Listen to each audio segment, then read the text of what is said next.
Welcome back, everybody. It's always a pleasure for all of you to see our faces. At least I hope so. I could be full of it, but that's 2025 for you. I'm trying to work on my confidence, my expulsion of good vibes, and my dashing good looks and stuff like that. So, to each their own. Anyways, we are talking about a movie that I thought was going to be complete garbage, just because the first one was okay. Almost pretty bad, in all honesty. There are a lot of aspects I was like, why did they go this route? Why did they do this? And if you haven't guessed it already, we are talking about the latest film, one of the latest things to add to Gerard Butler's filmography, along with O'Shea Jackson Jr., as I call him, Lil Cube, and that is Den of Thieves 2 Pantera, which is the sequel to Den of Thieves, which came out in 2018, 2017. No, I think 2018. And this is a non-spoiler review because it just came out. So if you do like the video, please feel free to give us that thumbs up. Ring the bell if you want to keep up to date with our videos when we drop them. And, of course, subscribe just to join the ranting community. So, that's one of the resolutions everybody should start is join the Bodacious Rant. Subscribe to us for 2025. Anyways, so this one takes place... it's not really specific. I would say probably a couple years after the first one, in which, spoiler for the first one if you haven't seen it, O'Shea Jackson Jr. plays Donnie Wilson, who is an expert thief who runs with a crew to rob the Federal Reserve, and Gerard Butler is part of the LASD or Sheriff's Department, who has a task force against those kind of crews, like for the Federal Reserve and stuff like that. And, Donnie was the one that slipped away. And Gerard Butler, this is one of the few movies that,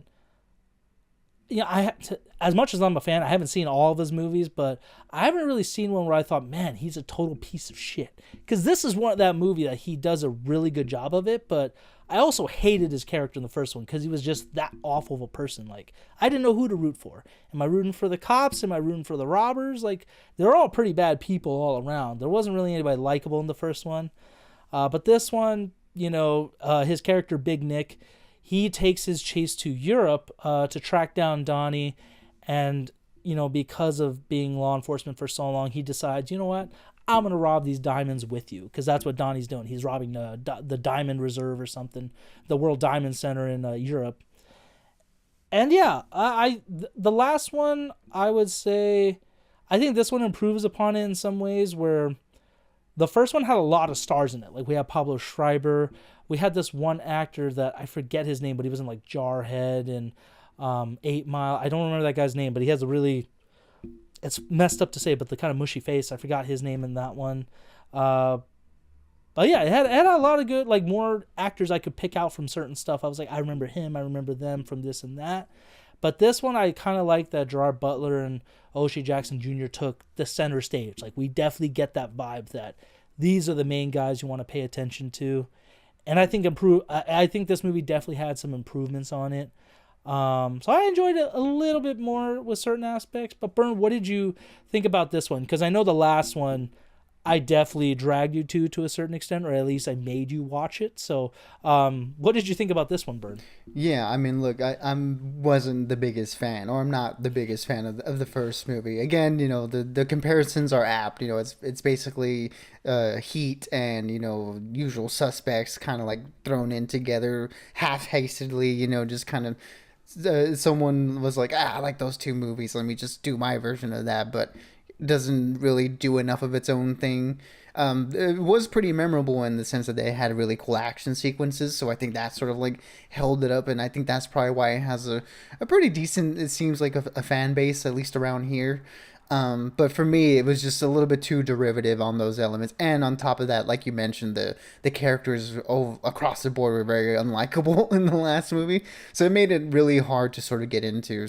But yeah, I mean, I do agree on that aspect. I think this second movie does improve on that, where we do have a little bit more unknowns, and we do sort of focus in on Gerard Butler and O'Shea Jackson. This movie takes more of a more of a buddy cop feel with them too. These two leading men, we're following them together and their interactions, and I think it definitely works, especially with O'Shea Jackson's and Nick's character, the Big Nick, Gerard Butler's characters. It feels like this movie gives them a little bit more characterization. It feels like it sort of tones down the more aggressive aspects of the last movie, making them a little bit more relatable, a little bit more interesting in their interactions with each other. And overall, I do like that the movie doesn't try to just do Den of Thieves 1, but in a different area.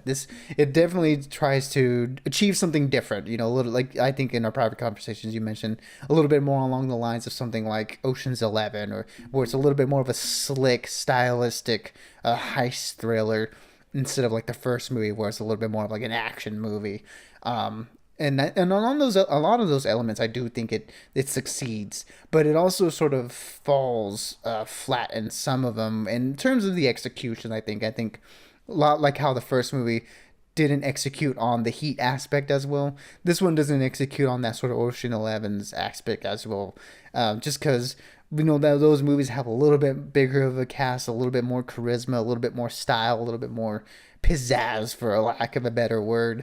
Where this one, it just, for a lot of it, it did feel, although it looked nice, it was a little bit sort of kind of plodding along at times, where it just feels like we were just kind of going from scene to scene in a very just sort of uninspired way is how I would say. It was just kind of like very matter of fact. I don't know. This director, Christian Gudegast, these are his only two directed movies. These two Den of Thieves movies, and I think it does show in some aspects where it feels like scenes don't build naturally in sort of like a dramatic fashion. Where once we get to the climax, we're really amped up and really excited for it. It seems like we just kind of get scenes of things happening, and then we have the big moments, which I will say I think they executed really well on the big moment here, like in the last movie. He understands the action well. It's just getting to those elements where it feels like it should be more interesting than it is. Yeah, no, I definitely agree with you, Bern. Honestly, now that I think about it, it definitely was. It definitely not only follow. It was very plot point by plot point. But I would say how the first one was kind of like a blatant ripoff of Heat and the Usual Suspects like we were talking about. I would say this one's definitely, I know while it's not Ocean's 11, it's more of like a street, grittier version of that one.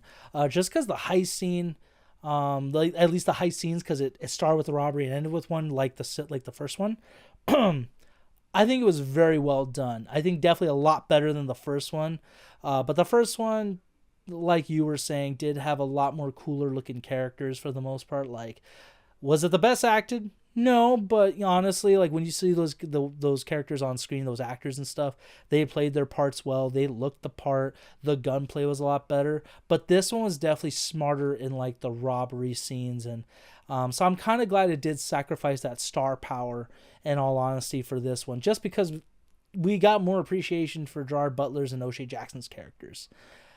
So with all that being said, I'm gonna give this one a 3 out of 5. What is it the best movie to kick off the year? Not necessarily. There's still other great movies out right now that were exclusive that now should be available everywhere. But I think for a first movie of 2025, like legitimately, I don't think it's necessarily a bad choice. But I would say $5 Tuesday if you saw the first one and liked the first one.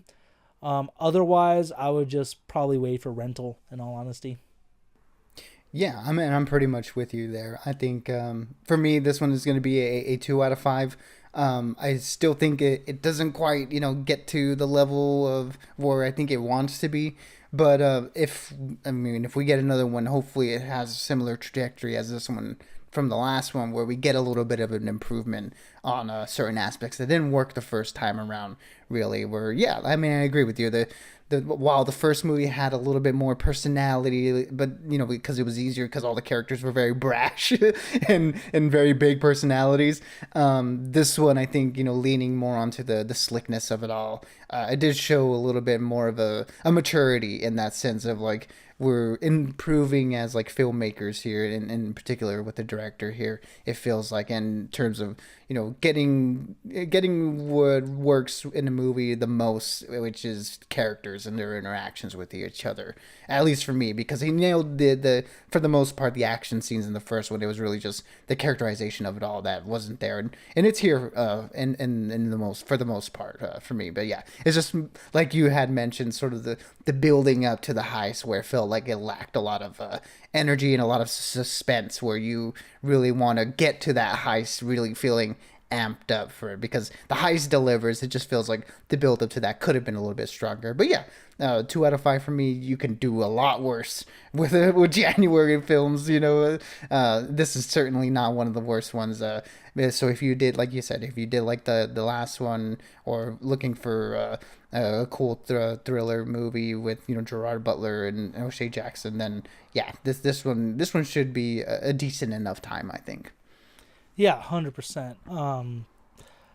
Yeah, like I said, it wasn't that bad. Is it as good as like The Beekeeper last year or The Gentleman in 2020? No, but still not. Yeah, like not a bad movie to start off the year. So, for those of you who did happen to watch it, please let us know what you thought about it in the comments, just to keep that conversation going.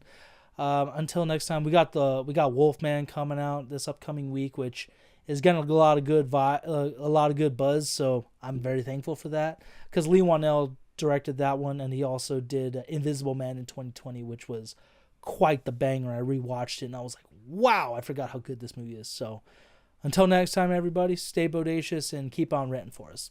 Absolutely, everybody. Be good, be safe, and as always, we'll catch y'all on the next one.